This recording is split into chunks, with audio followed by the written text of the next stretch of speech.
On m'a demandé de vous parler un petit peu, enfin de reposer le problème de la maladie de Parkinson et de parler de ce qu'on connaît actuellement, de la physiopathologie, de l'étiologie, et puis évidemment je vous rappellerai les principales données cliniques et thérapeutiques concernant la maladie de Parkinson. Alors je pense que je vais redire un certain nombre de choses que vous connaissez déjà. Donc, vous savez que la maladie de Parkinson est une maladie dégénérative du système nerveux central et la dégénérescence touche non pas exclusivement, mais essentiellement les neurones dopaminergiques de la substance noire ou locus niger. Et ces neurones dopaminergiques sont des neurones qui projettent en particulier sur le striatum.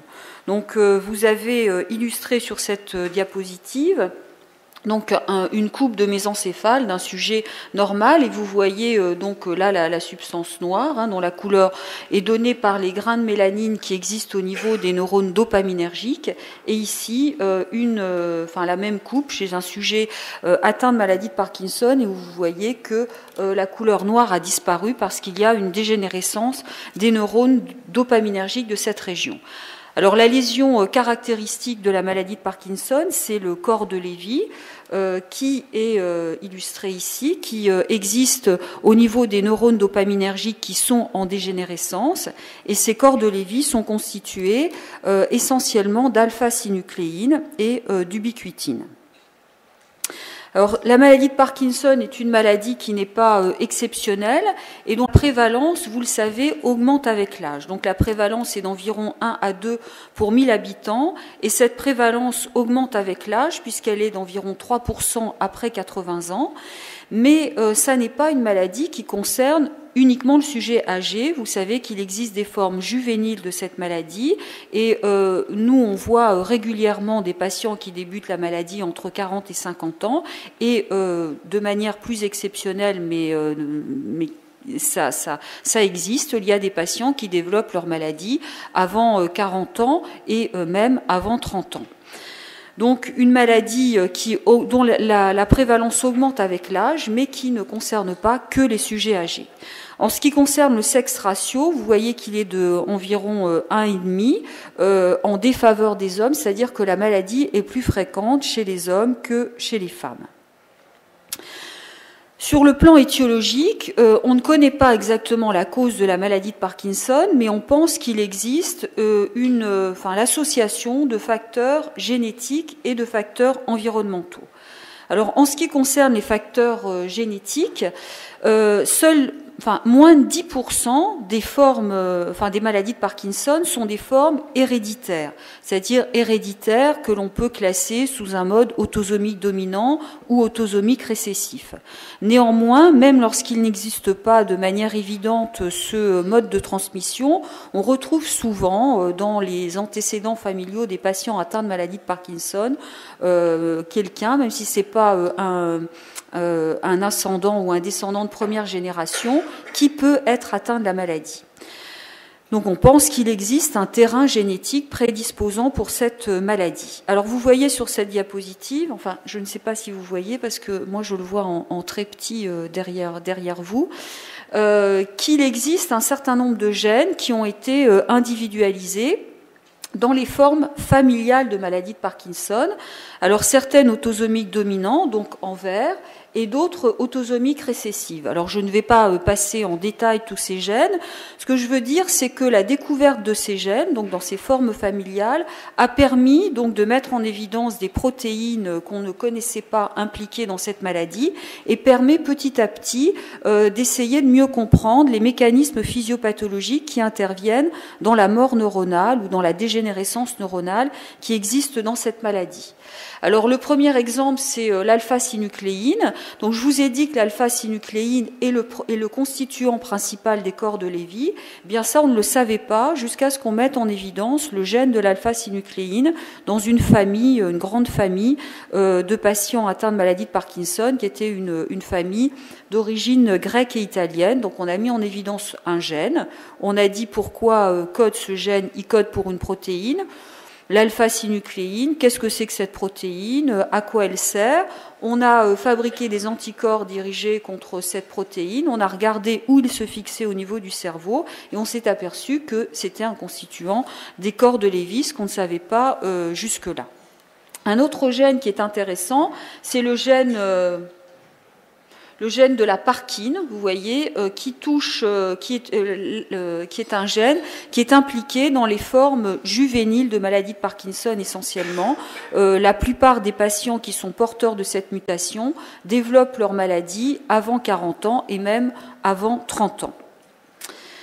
Donc tous les gènes qui sont impliqués dans les formes, enfin les gènes actuellement individualisés dans les formes héréditaires de maladie de Parkinson sont des gènes qui interfèrent de manière plus ou moins directe, soit avec la mitochondrie, soit avec les processus de stress oxydatif ou de protection contre le stress oxydatif, soit avec le protéasome et avec les mécanismes de nettoyage de la cellule.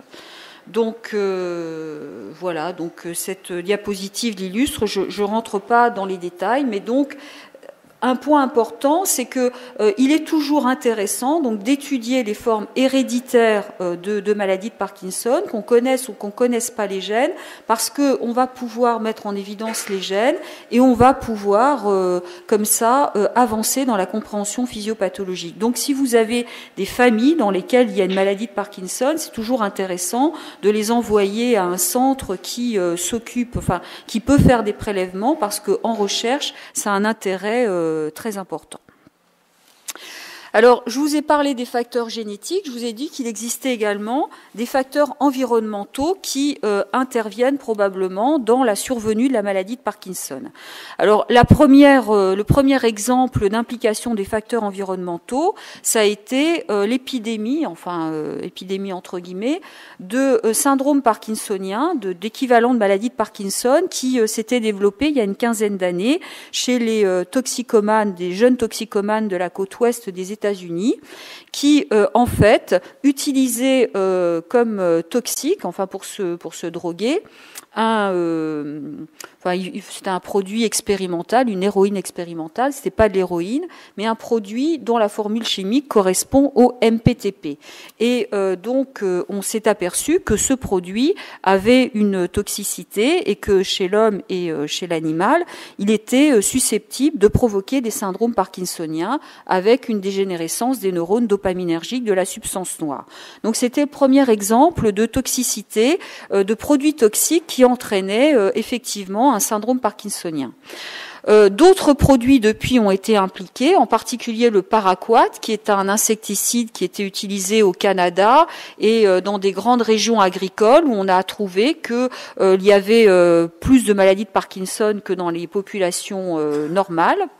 Et depuis, on s'est intéressé de manière un petit peu plus, de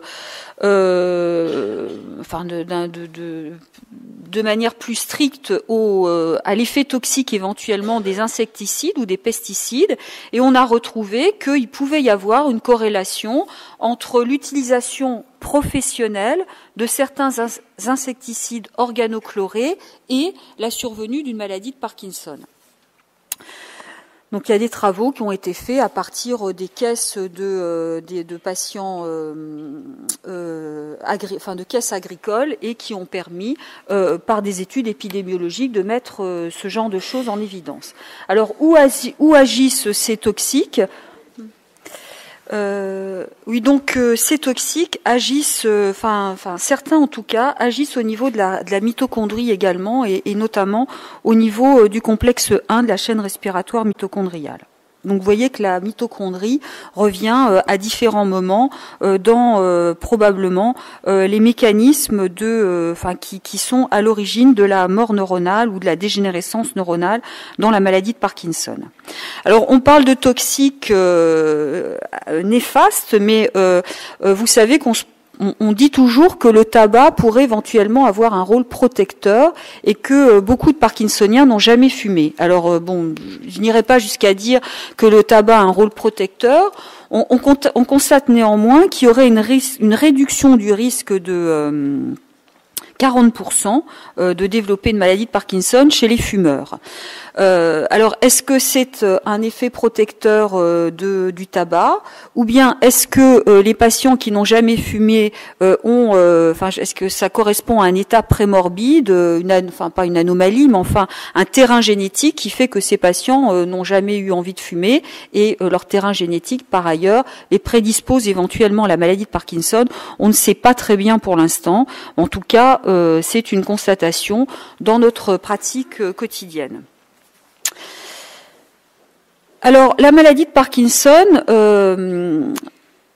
vous avez sur cette diapositive, donc la maladie de Parkinson est une maladie dégénérative, donc avec une aggravation progressive. Donc les neurones dopaminergiques dégénèrent de manière progressive, et il y a de plus en plus de neurones qui sont détruits, et la symptomatologie parkinsonienne donc augmente avec le temps.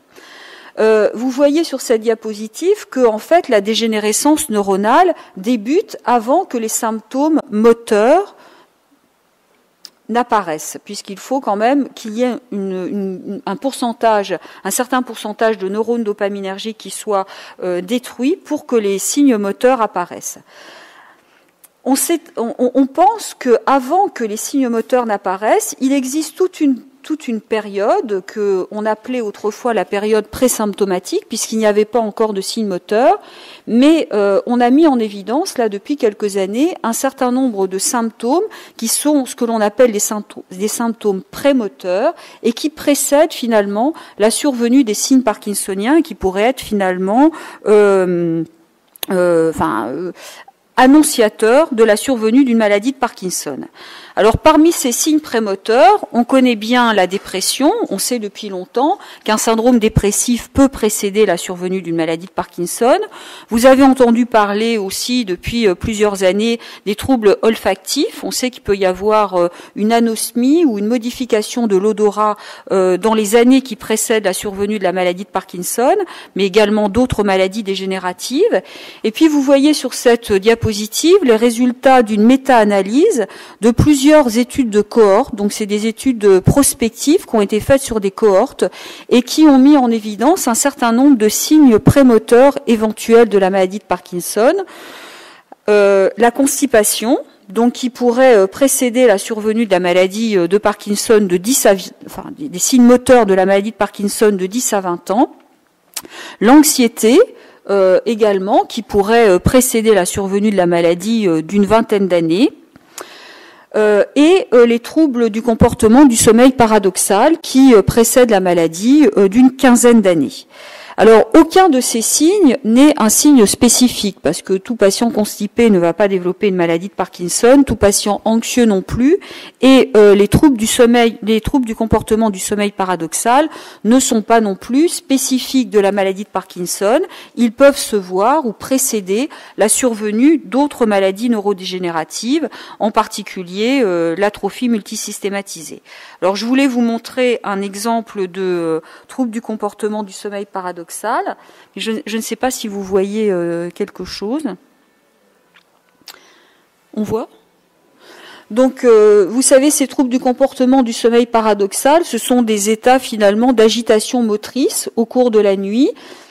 Au cours du sommeil paradoxal, normalement, on a une atonie, donc on ne devrait pas bouger, et ce sont des patients donc qui présentent des mouvements anormaux, souvent assez brusques, avec quelquefois une agression de leur conjoint.